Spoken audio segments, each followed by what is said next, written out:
Halo sobat sekalian, selamat datang di channel ini. Sorry admin telat sekali karena ada sedikit urusan, dan di konten detail chapter 332 kali ini kita akan cukup banyak membahas beberapa detail kecil yang admin temukan di chapter 332. Meskipun ya chapter 333 sudah muncul spoilernya, tapi bukan masalah, soalnya kita akan bahas apa yang kita temukan dan fenomena apa yang terjadi di chapter kali ini. Di konten detail chapter kali ini, kita akan menjelaskan rahasia di balik Star menjadi pahlawan nomor 1 Amerika, kemudian teknik dan jurus apa yang dipakai oleh Shigaraki dan Star sepanjang chapter berlangsung, dan masih banyak lagi yang perlu kita bahas. Tapi sebelum lanjut, subscribe channel ini biar admin makin semangat buat kontennya. Dan mari kita mulai. Program pelatihan Amerika.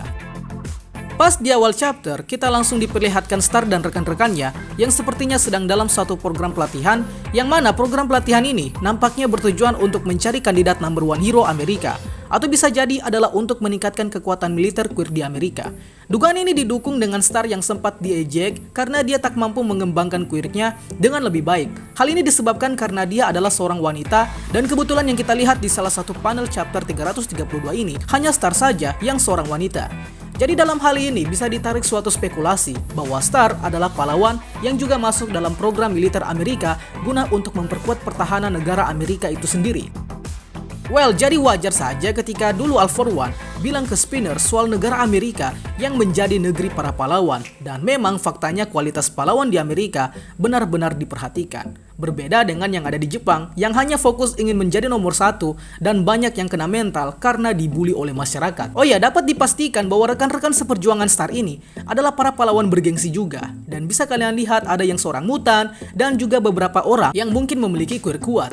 Namun yang diperlihatkan sepanjang chapter ini, mereka hanya bertugas untuk menjadi pilot pesawat yang mengantarkan Star ke Jepang untuk melawan Shigaraki. Ngomong-ngomong, nampaknya yang membuat program pelatihan ini juga sepertinya adalah Komandan Akbar yang sempat muncul di chapter 331, di mana Komandan Akbar adalah yang mengirimkan misil Tiamat langsung dari Amerika ke Jepang. Dan bisa jadi juga All Might pernah mengikuti program ini selama berkuliah di Amerika, sebab dalam salah satu dialog teman Star ini, dia menyinggung soal All Might dan Star yang sudah sama seperti monster. Dan dari sini pula lah kemungkinan ditemukan latihan American Dream Plan yang dipakai All Might untuk melatih Deku sebelum mewariskan One for All. Sehingga tak heran All Might pas kembali dari Amerika langsung bisa menduduki puncak pahlawan nomor 1 di Jepang dan bukan seorang Endeavor. Patriarki dalam berqueer. Di chapter 332 ini juga sempat disinggung fakta terbaru mengenai konsep penggunaan dan kekuatan queer, yang rupanya queer ternyata memiliki sistem yang cukup patriarki pada penggunaannya. Sebelumnya kita kenali dulu patriarki itu apa. Nah, patriarki adalah sebuah sistem sosial yang menempatkan laki-laki sebagai pemegang kekuasaan utama dan mendominasi dalam peran kepemimpinan politik, otoritas moral, hak sosial, dan penguasaan properti. Nah, hal ini rupanya berpengaruh juga pada queer yang ternyata condong lebih kuat ketika queer tersebut dimiliki oleh laki-laki. Sedangkan jika queer dipegang oleh seorang wanita, maka queer tersebut bakal cenderung lemah. Sehingga dari sini timbul jawaban mengapa di jurusan pahlawan lebih banyak laki-laki. Kemudian mengapa di peringkat 10 besar pahlawan Jepang hanya ada 2 pro hero wanita, dan mengapa di program pelatihan yang Star jalani ini hanya Star seorang yang seorang pro hero wanita. Well, ini semua karena sistem patriarki yang terjadi pula pada queer. Namun siapa sangka Star ternyata menjadi sosok wanita yang membungkam konsep patriarki tersebut dengan cara menjadi number one hero Amerika dan sekaligus wanita terkuat di dunia. Jadi sekali lagi Bang Hori memasukkan isu sosial patriarki dan feminisme dalam karya Boku no Hero-nya. Mantap lah pokoknya. Cara Star untuk membunuh Shigaraki. Sejauh ini sudah diperlihatkan cara Star untuk membunuh Shigaraki, yaitu yang pertama adalah membakar Shigaraki dengan teknik Raunos, kemudian memakai misil Tiamat untuk membunuh Shigaraki sampai tak tersisa.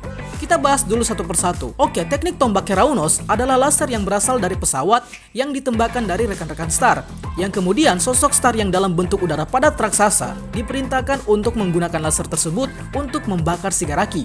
Hal ini bertujuan untuk melemahkan super regenerasi yang membuat Shigaraki tak bisa mati begitu saja. Dan memang di komik superhero manapun, jika ada kekuatan super regenerasi pada salah satu karakternya, pasti karakter tersebut adalah lawan yang sulit dikalahkan. Dan salah satu contoh dari kekuatan umum komik superhero tersebut, Bang Hori aplikasikan ke sosok Shigaraki. Nah, kemudian setelah rencana pertama yaitu melemahkan super regenerasi sudah dilakukan, maka kini tinggal memakai senjata pemusnah massal yang bakal membunuh targetnya sampai tak tersisa, yaitu memakai misil hypersonic Tiamat. Dan ya, misil tersebut berhasil dipakai oleh Star, sehingga misil Tiamat kemudian dikendalikan oleh sosok Star raksasa yang bertugas untuk meledakkan Tiamat tepat ke tubuh Shigaraki. Dari sini sebenarnya yang menjadi masalah utama adalah kekuatan super regenerasi, bukan quirk-quirk aneh lain yang menjadikan Star menganggap bahwa Shigaraki keras kepala, melainkan hanya satu quirk, yaitu super regenerasi. So, maka dari itu sangat wajar ketika Star menganggap bahwa Shigaraki sudah bukan lagi ancaman satu negara, melainkan sudah menjadi villain dengan ancaman internasional. Misil Tiamat kurang berguna. Ya, sesuai dengan judul di segmen kali ini, menurut admin pribadi, misil Tiamat ini memang kurang berguna pada Shigaraki. Karena sekali lagi, yang menjadi masalah utama berada pada kekuatan super regenerasi luar biasa yang Shigaraki miliki. Sehingga meskipun dia sudah terkena serangan tombak Keraunos, super regenerasinya seakan saling kejar-kejaran untuk menyembuhkan Shigaraki. Kemudian ini juga didukung dengan Shigaraki yang berhasil dengan cepat memakai decay-nya untuk membuat lubang di bawah laut. Alhasil, ledakan dari misil Tiamat tidak terlalu berdampak pada Shigaraki. Sehingga saat Shigaraki keluar dari persembunyian bawah tanah, kalian bisa lihat wujud Shigaraki yang sudah tulang belulang namun super regenerasinya masih tetap aktif.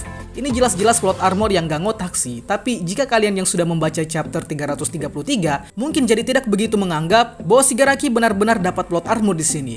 Tapi nantilah kita review di chapter 333, baru kita ulas lebih lanjut. Serangan balasan Shigaraki. Setelah diledakkan pakai misil Tiamat, Shigaraki rupanya masih bertahan dan kini melawan balik. Nah, dari beberapa serangan Shigaraki ini, nampaknya perlu kita bahas, sebab ini akan menjawab kasus di beberapa chapter sebelumnya. Oke, yang pertama adalah decay yang sudah terkendali sepenuhnya. Di arc Paranormal Liberation, setelah Shigaraki bangkit dari hibernasinya, Shigaraki kemudian langsung memakai decay yang benar-benar efek pembusukannya sudah sangat kuat. Namun di lain hal, efek pembusukan ini tak dapat terkendali, sehingga jika Shigaraki mengaktifkan decay-nya, maka akan merusak wilayah sekitar tanpa bisa dikendalikan oleh pemiliknya.